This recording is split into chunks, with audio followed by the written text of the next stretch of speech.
The strangest thing I ever saw outside Buckingham Palace wasn't the explosion. It was the 12 seconds before it.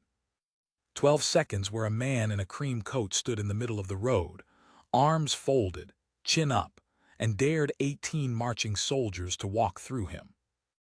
I've thought about those 12 seconds nearly every day since. I've turned them over the way you turn over a coin in your pocket when you're nervous, and I still don't know what he thought was going to happen. Let me start properly. My name's Frankie Dunmore. Francis on the paperwork, but nobody's called me that since my mother died. I'm 58. I spent 22 years driving an ambulance out of a station in Battersea, and then my back went, and then my marriage went, more or less in that order, and now I sit on a folding stool near the top of Birdcage Walk and I draw tourists. £10 a sketch, 15 if there's two of you, 20 if you want the palace in the background, which everybody does, and which takes me 4 extra minutes. It's not a living, it's near enough. That day was a Tuesday, late June, one of those London days where the heat sits on the city like a hand pressed on the back of your neck. No wind. The plane trees along the walk weren't moving at all. The leaves just hung there, dusty, looking exhausted. By 10 in the morning, the pavement was already giving heat back up through my shoes. There were a lot of people. There always are, but that day the crowd had a particular kind of thickness to it. School holidays hadn't started, but it didn't matter. Coaches had come in and emptied out by St. James's. Everyone had a phone up. Everyone had a bottle of water sweating in their other hand. I remember a man selling ice creams from a cart who'd run out of everything except the lemon ones, and he kept saying it over and over, only lemon, sorry, only lemon, like a chant. I remember a pigeon with one foot standing on the top rail of a bench, absolutely calm, looking at all of it like it had seen better. I remember a little girl. She was maybe 5, 6 at the outside, dark hair and 2 plaits that had gone frizzy in the heat. She was holding a sunflower, one of those enormous ones they sell up by the station, the head as big as a dinner plate, and she was holding it upright, both hands, very serious, like she'd been given a job and she intended to do it correctly. Her mother was on the phone, not ignoring her, just, doing the thing all of us do, half here, half somewhere else. The girl came over and looked at my sketches for a bit. I'd pinned a few to a board. She looked at them the way children do, with her whole face. "Is that the Queen's house?" she said. Not a question really. A statement she wanted confirmed. "It's the King's house now," I said. She thought about that. "Does he have a dog?" "I expect so." She nodded, satisfied, and went back to her mother, and I went back to my stool. And that was the whole conversation. And I've never forgotten a word of it, and I couldn't tell you why. Actually, I could tell you why. I know exactly why. At about 10:30, the crowd along the walk started to change shape. You feel it before you hear it. That's the thing people don't understand until they've stood there. The crowd starts to lean. Heads turn in the same direction like grass going over in a breeze. Conversations drop off mid-sentence. Somewhere down the road, past the barracks, there was the sound of a band warming up. A drum finding its rhythm. And under it, further off, that particular sound of a lot of boots hitting stone at exactly the same moment. If you've never heard it, I can't explain it to you. It doesn't sound like footsteps. It sounds like one enormous thing walking. The police were already out. There were 2 officers on the road, high-vis, moving people back onto the pavement with those flat, calm gestures they use. "Back, please. Behind the line, please. Thank you. Behind the line." They say it maybe 400 times a day. They say it the same way each time. And people move. That's the thing. In all my years down there, people move. They grumble, they take one last photo, they shuffle, but they move. It's not respect exactly. It's more like the way you step out of the road when a lorry's coming. Some old animal part of your brain does the maths for you. Almost everyone moves. He didn't. I'd noticed him earlier, actually. It's hard not to. He was tall, 30-odd, wearing a cream-colored coat that was completely wrong for the weather. Expensive looking. The kind of coat you wear so people know it's the kind of coat you wear. He had a phone on one of those little handheld stabilizer things, a gimbal my nephew calls them, and he was walking around with it held out in front of him, talking to it, low and constant, the way people do now, narrating himself. And there was a woman with him, younger. She had a second phone and she was filming him, which I found genuinely fascinating. One camera on the world, one camera on the man looking at the world. I didn't hear his name until much later. Rennick, that's what it said in the papers, I'll call him that.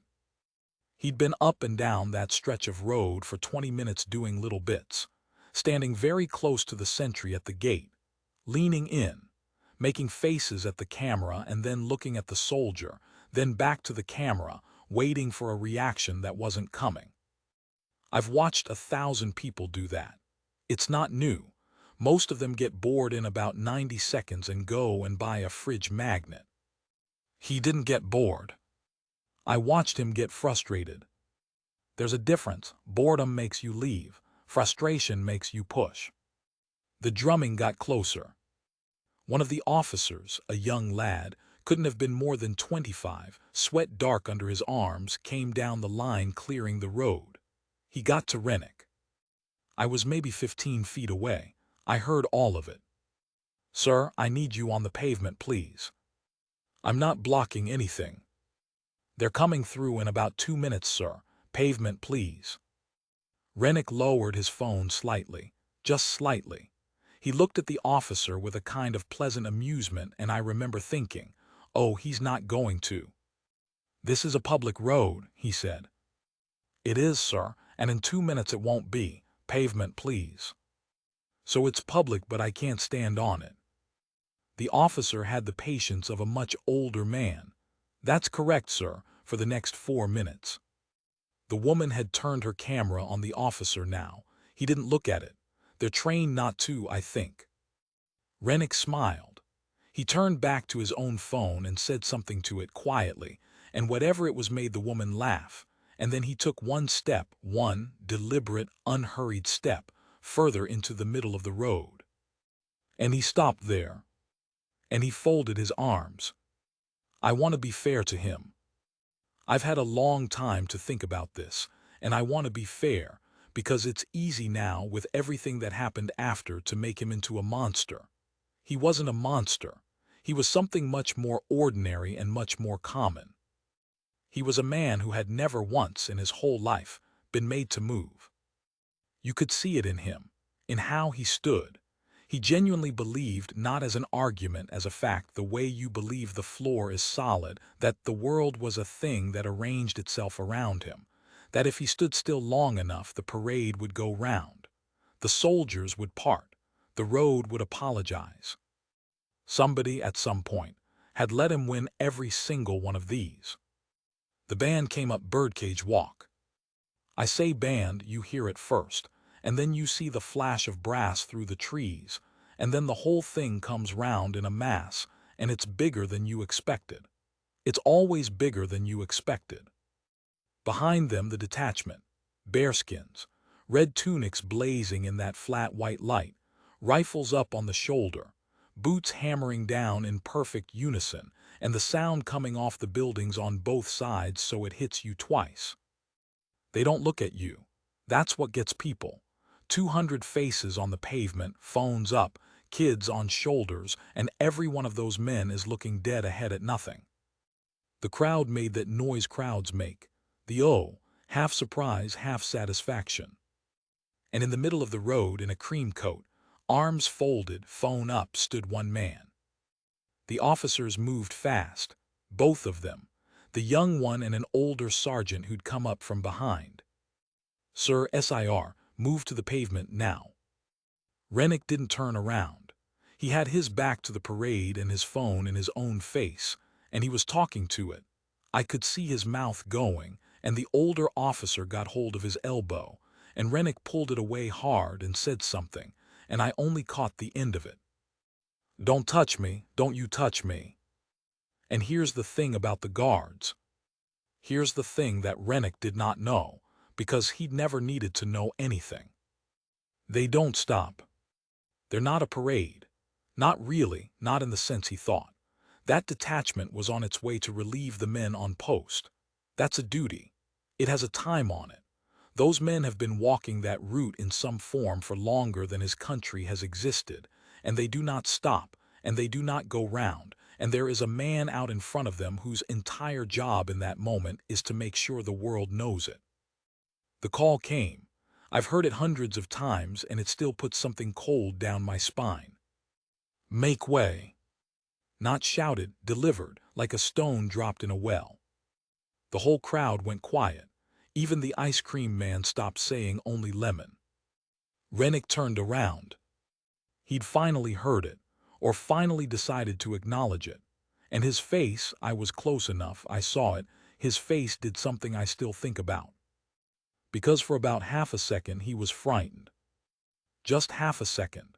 The way a child is frightened when it realizes the adults have stopped playing. It went across him and it went away again, and what replaced it was worse.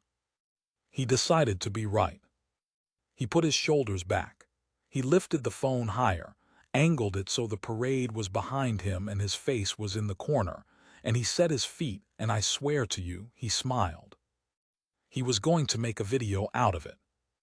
Make way. Closer now, maybe 20 meters, 25. The sergeant grabbed him properly this time, 2 hands, and Rennick twisted and shouted, "Get off of me." And the woman was screaming something about assault, and somebody in the crowd was laughing, actually laughing, that horrible nervous laugh people do, and a woman near me said, "Oh God, he's going to get himself killed." She meant it as a joke. 15 meters. I need you to understand something about that formation. They can see him. Of course they can see him. They're men, not machines, and the man out front, the one calling, has a whole set of things he can do. They can be halted. It happens.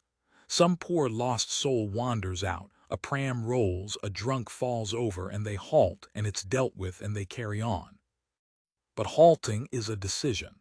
And the decision hadn't been made yet, because 2 police officers were in the road with hands on the man, and the situation was being handled. And you don't halt a detachment for a situation that's being handled. So they came on. Boots, boots, boots.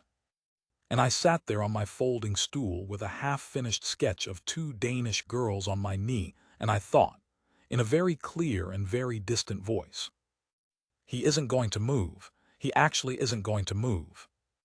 10 meters. The sergeant had him by the coat. Rennick had gone rigid, that horrible dead-weight rigidity, arms locked, feet planted, and he was shouting into his phone, "Are you filming this? Are you filming this?"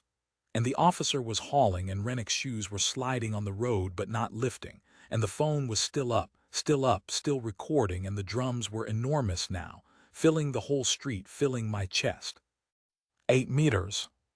And then a boot came down slightly out of time. Just one. I've replayed it. It was the front rank, the man on the left, and his boot came down maybe a 1/10 of a second early, and I understand what that was now.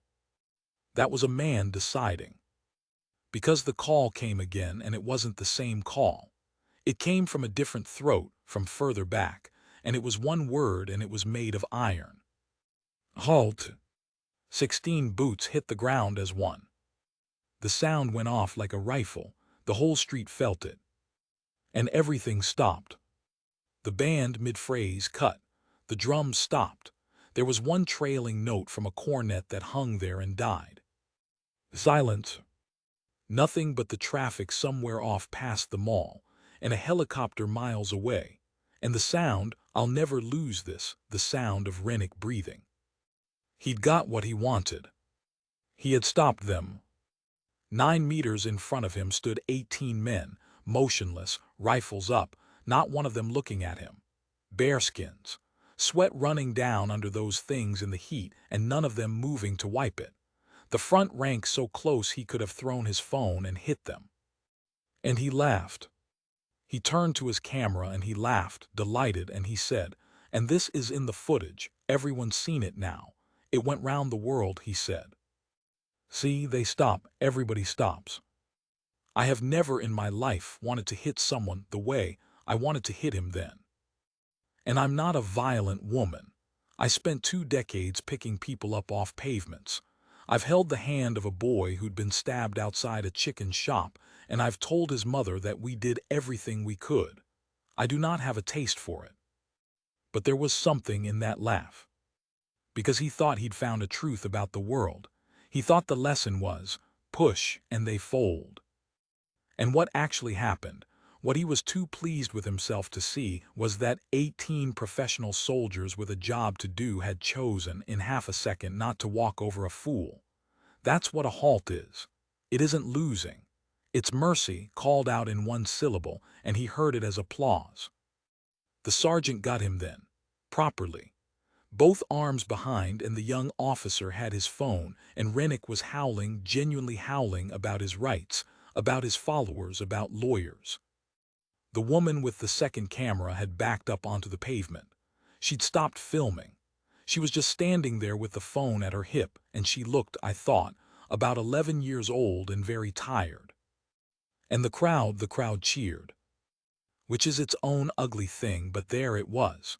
200 people cheering while a man in a cream coat was walked, bent double, towards the railings. Somebody threw a water bottle. It missed. And I remember thinking, right, that's it, that's the story, that's what I'll tell people at Christmas. I picked up my pencil.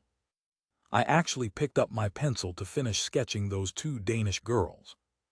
That is what I was doing. I was drawing a girl's ear. The parade was still halted. The officers were sorting Rennick out at the railing.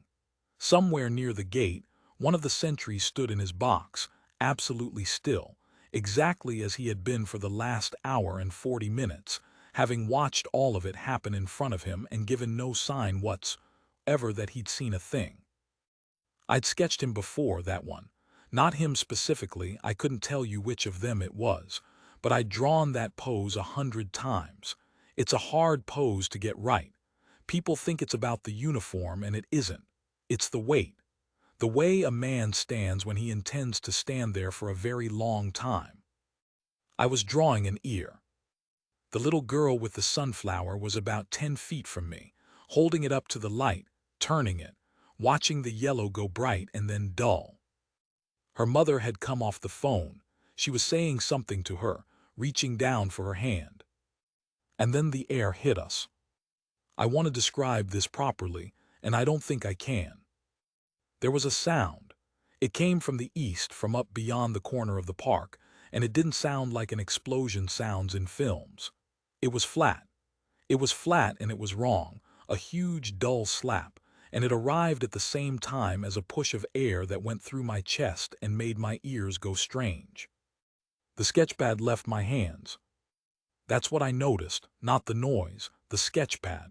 It lifted off my knee and went sideways. Every pigeon in St. James's Park went up at once. Thousands of them. The whole sky over the trees turned into a gray rolling thing, and the noise of the wings, you'd think it would be nothing next to a blast, but I hear the wings more than I hear the bang. And then a beat of absolute silence. The kind of silence with a hole in it. And then 200 people started to scream. I was on my feet. I don't remember standing. 22 years in an ambulance.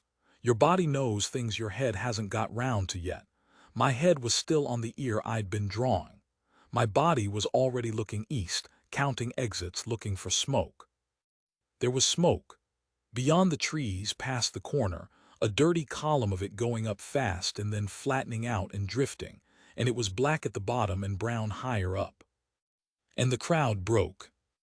I've seen crowds break. It's not like the films either. There's no wave.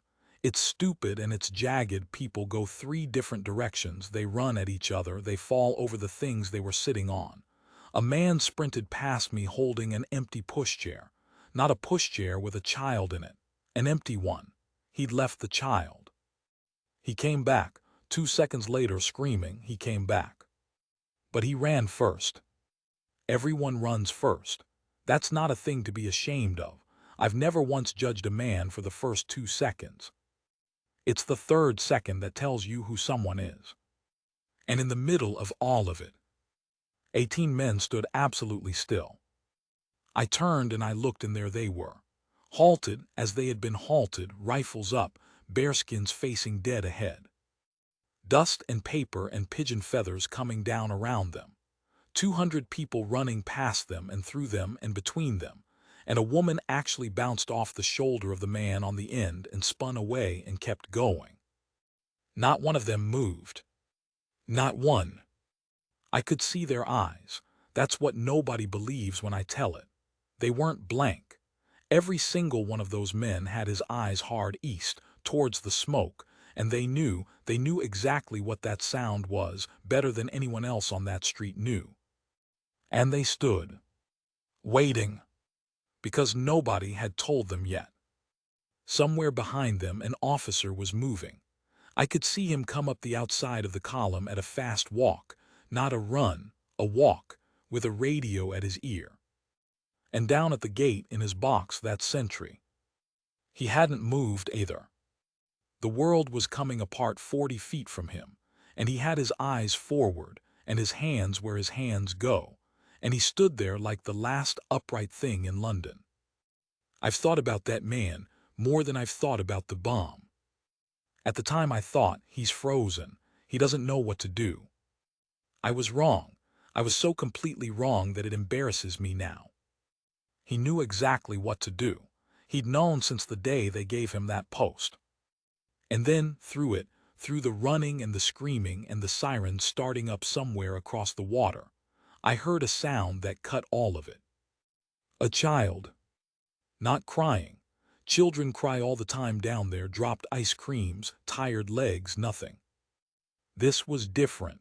This was a sound that came out of the bottom of something. I turned. The crowd was coming back the other way now. That's what happens. The ones at the front see the smoke and turn round, and they meet the ones behind still running forward. And where the two met, right there, 60 feet from me, there was a churn of bodies, 100 people compressed into a space for 30. And on the ground, in the middle of it, on her hands and knees, was the little girl with the plates. The sunflower was crushed, yellow petals all over the road. Her mother was screaming a name I couldn't hear and being carried backwards by the crowd, both arms out, going the wrong way, unable to stop. And the girl was down. And there were 300 legs coming. I went, of course I went. My back went out on the second stride and I went anyway. I was 40 feet away. I was never going to make it. And then I saw something move at the edge of my vision, something red, something that had absolutely no business moving. Something red came out of the line. I want to be precise because everyone who's told this story since has got it wrong. Not out of the sentry box. The sentry stayed. He never moved, that man, not that day, and I'll come back to him. It was one of the halted detachment. Front rank, the left-hand man, the one whose boot had come down early. He broke. That's the word they'd use, I suppose. He broke ranks. And I've heard people say it since like it's a small thing, a nice thing, a heartwarming thing, and it isn't. Those men were standing in a formation on a street where a device had just gone off, and nobody knew if there was a second one, and their orders were stand. And standing was the correct and disciplined and possibly life-saving thing to do. And he came out of that line like something fired. He didn't run the way you'd run. He was carrying a rifle and wearing a bearskin and a tunic in 30-degree heat, and none of it slowed him at all. He went through that crowd, through it, not round it, and I saw a grown man in a rugby shirt come off his shoulder and go down on the curb. 6 strides, maybe 7. And he got there. He didn't scoop her up. That's what I expected, and that's what would have been wrong. Getting her up meant getting her up into all those elbows and knees. He went down. He went down over her on one knee back to the crowd, and he made himself into a shape. Rifle across, shoulders wide, head down. A roof. That's the only word. He made himself into a roof over a 5-year-old girl, and he let the crowd hit him. And it hit him, God, it hit him. I watched 30, 40 people go into him and off him and over him. I watched his knee slide back 6 inches on the road, and I watched him lock it and hold. Somebody's bag caught him across the side of the head and knocked the bearskin half off, and he never lifted his head to see what it was. He just held. And under him, in the dark he'd made, the girl went quiet. I got there about 8 seconds later, which is a sentence I'll carry to my grave. 8 seconds. I know it was 8 because it's on 4 separate videos, and the police walked me through them, frame by frame, in a room in Westminster with a cup of tea going cold in front of me. By the time I arrived, the surge had broken over him and moved past, the way water goes round a rock, and there was a little clear space behind him, and I got into it. I'm a paramedic, I said, which hasn't been true for 11 years. It came out of me anyway. He lifted his head. I'd never seen a guardsman's face up close, not properly, not looking back at me. He was young, that's what floored me. He was so young, 21, 22.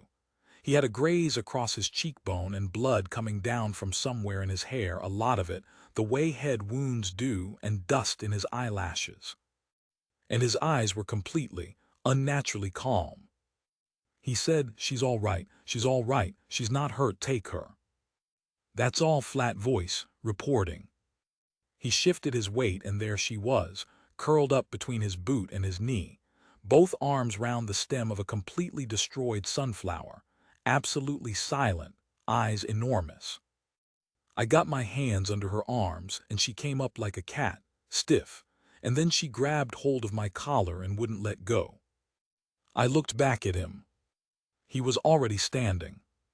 He got up off that road, and he pulled the bearskin straight with one hand, this careful, unhurried adjustment, with blood running past his ear, and he turned around, and he walked back to the exact patch of ground he'd come from. 6 strides, maybe 7. And he took his place in the line, and he lifted his rifle, and he faced front. And he stood there. I stood in that road with a child on my hip, and I looked at 18 men in perfect formation, and one of them was bleeding down his neck, and every single one of them was looking straight ahead at nothing, and I understood something. I'd had it backwards my whole life. I'd always thought that standing still was the easy part, that it was a kind of showing off. Beautiful, obviously, and clever and good for the tourists, but underneath it just theater. A very old, very expensive piece of theater. Standing still is not the easy part. Standing still is the whole thing. Any one of us can run towards a child. That's not courage, that's biology. It's in you whether you like it or not. What he did going, and then coming back, that's not biology. That's a thing a man builds in himself, day after day, in the rain, in the cold, at 4 in the morning, standing in a box outside a building while people take photographs of him and pull faces and shout in his ear. He built it so that on the one day it mattered, he could go out and pick up a child and put her in a stranger's arms, and then walk back into his place in the line and hold it. The going out was mercy. The coming back was the job. Her name was Amara. Her mother found us 4 minutes later, and I have never in my life heard a sound like the one she made. It went right through the middle of me. She got hold of that child and she went down on the pavement with her, folded right over, and she stayed there. I got a bit of that day wrong afterwards. I told people I stayed and helped. I did help. But I want to be honest with you because this story only means anything if I'm honest.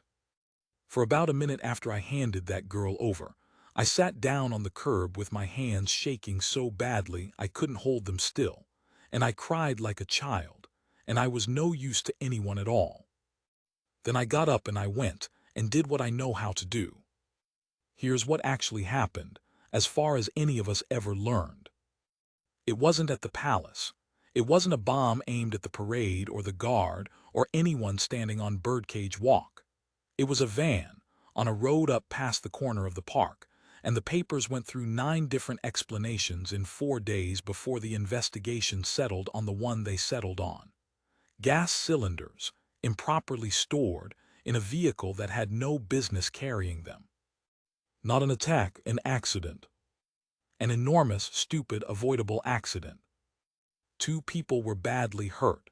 One died 7 weeks later in hospital, a man of 61 who'd been walking to meet his daughter. His name was in the papers for a day and a half, and then it wasn't. I want to say his name here, but his family asked, at the time, that it not be used in things like this, and I'm going to respect that. He was somebody's dad. That's the part that matters. That's the only part that ever matters. Nobody on Birdcage Walk was injured by the blast itself. Not one person. 41 people were injured by the crowd. Read that again if you like. I do sometimes. The bomb hurt 3 people. The panic hurt 41. A woman lost 4 teeth. A man had his shoulder pulled out of the socket. A 70-year-old from Osaka broke both wrists breaking her fall, and she flew home in casts and sent a Christmas card to the London ambulance service that year, which I think about a lot. And a 5-year-old girl with 2 plates went down in the middle of it, and would have gone under 300 pairs of feet, and did not. Now, Rennick. You want to know about Rennick, because that's the story you clicked on, and I understand that, and I'm not going to pretend I'm above it. He ran. Of course he ran. He was at the railings with a police officer's hand on his arm, and the blast went off, and the officer, who I have thought about very fondly ever since, let go of him, because that officer had somewhere considerably more important to be. And Rennick ran west, away from the smoke, and he ran fast, and he ran alone. The woman he'd come with was still standing on the pavement where she'd been. She didn't move for about 10 seconds. She just stood, holding her phone, looking at the space where he'd been. Somebody else's mother pulled her into a doorway. He never came back for her. He never called. She sat in the back of an ambulance for 2 hours with a foil blanket round her shoulders and gave the police his full name and his home address, and when they asked her if there was anyone they could contact for her, she said no. He got about 200 yards. And then he stopped in the middle of the road on Buckingham Gate, and he took out his phone and he turned around, and he filmed the smoke. Talking the whole time, talking to the camera. That footage exists. He posted it himself that same afternoon from a hotel room with a caption I'm not going to repeat. He thought, and I have honestly tried, to imagine my way into this man's head, and I can't get further than the doorway. He thought that he had been at something, that he had been present at a moment, and that presence was a thing you could keep and hold up and be paid for. He had 140,000 followers that morning. By the following Tuesday, he had 2 million. That's the bit people forget. Before it turned, it worked. It worked exactly the way he thought it would work, for 6 or 7 days, and I've often wondered if those were the happiest days of his life. Then the other footage came out. Not his, everyone else's. A Danish girl I'd been sketching. A retired postman from Hull who'd had his camera on the front rank the whole time. A traffic camera, released later, at an angle that showed the whole street at once. You could see it all. You could see him in the road with his arms folded. You could see the halt. You could see him laugh at the camera and say the thing about how everybody stops. And then, 3 minutes later in the same frame at the same time, one man in red coming out of the line. The internet did what the internet does. Someone put the 2 clips side by side, cut to the same second. His face laughing on the left. That boy going down over the girl on the right. It's had, last I checked, something over 400 million views. His sponsors were gone in 11 days. The management company put out a statement so cowardly it was almost impressive. 2 of the largest platforms took his monetization. He was charged, in the end, with obstruction and with a public order offense, and he pleaded guilty to one and not the other, and he got a fine and community service and a great deal of coverage. The fine was £1,080. His coat, according to a newspaper that felt this was worth finding out, cost $2,200. I'm going to tell you the last part now, and it's the part that nobody asks about, and it's the reason I still tell this story at all. 14 months later, on a cold, bright morning in September, I was on my stool at the top of Birdcage Walk with my board and my pencils, and I looked up, and he was standing about 10 feet away. I knew him instantly, even though everything about him was different. He'd lost a lot of weight the wrong way. No coat, a gray anorak with the hood down. He had a beard he clearly didn't know how to have. And no phone. That's the thing I noticed. His hands were empty and he didn't know what to do with them, so they kept going to his pockets and coming out again. He wasn't looking at me. He was looking down the road at the gate at the sentry standing in the box. He stood there for a long time, 10 minutes maybe. Cars went past. Tourists came and went and photographed and left. Nobody recognized him. That's the strange mercy of it. The face everybody hated for a fortnight is not a face anybody remembers for a year. Then he crouched down at the curb. And he put down a sunflower. Just laid it on the pavement at the spot. Not the exact spot, actually. He was about 12 feet off. I nearly told him. I nearly stood up and said, no, it was over there, it was by the second lamp post. I didn't. I don't know why. Perhaps because in the whole of that transaction it was the only thing he'd got wrong, and correcting it felt like a cruelty I couldn't afford. He stayed down there a while, on his heels looking at it. And then he stood up and he walked away up towards the park, and he had his hood up, and he was crying, and he didn't stop or turn round, and I never saw him again. I don't know what to do with that. I've had years to work it out, and I haven't. Some people I've told get angry.